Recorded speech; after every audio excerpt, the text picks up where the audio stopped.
Exclusive documents. Freeland fabricated her claim that other countries will block Canadian exports without a carbon tax. A response from the Finance Ministry to an access request filed by Rebel News about the talking point pushed by Canada's Minister of Finance and Deputy Prime Minister Chrystia Freeland shows no supporting evidence for her claim made in September. Canada is a trading nation. The world is not going to hold up its plans for climate action and for the industrial transformation because of political developments here in Canada. But the world will say, we don't want Canada's stuff if it is not produced in the framework of a clear carbon plan. Quality of life matters. Affording groceries and the basics matters. Ottawa has a different agenda.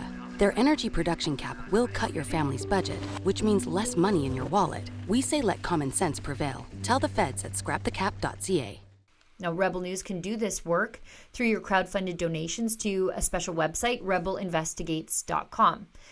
ATIP bureaucrats checked for records within the Finance Ministry and Freeland's office directly, taking an extension to be thorough, yet no records were found to support Freeland's assertions that export buyers, like China, won't take Canadian canola or other such products without the imposition of a carbon tax. The reply read, "Thank you so much for allowing me to place this request on hold so that it did not run late. In the end, no records were found in response. Please let me know if you have any questions." This latest misinformation from Freeland builds on another oft-repeated diatribe of hers that a carbon tax is needed to compel international firms to invest in Canada. To have an effective economic plan that does not also include an effective climate plan. That is simply the economic reality today.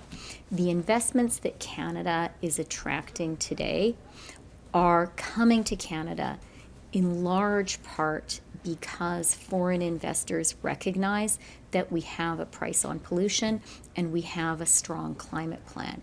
And that means they want to be here and make stuff here in Canada and create good jobs here in Canada, because the world, global markets, increasingly are not tolerant of things that are produced in an economy that is not underpinned by strong climate action.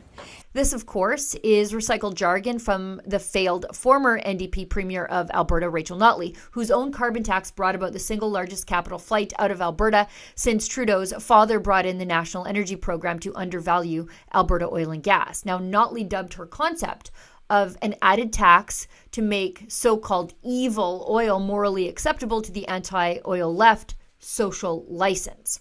That flawed concept gave international firms a license to relocate to places without carbon burdens eating away at their bottom line, places like Algeria, West Texas, and North Dakota.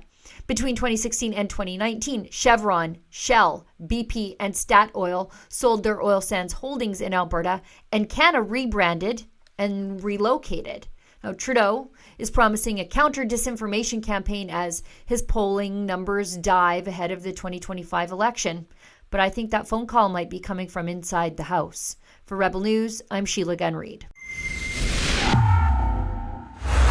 To help us continue to hold the government to account through access to information filings, please consider making a donation at a special website, rebelinvestigates.com.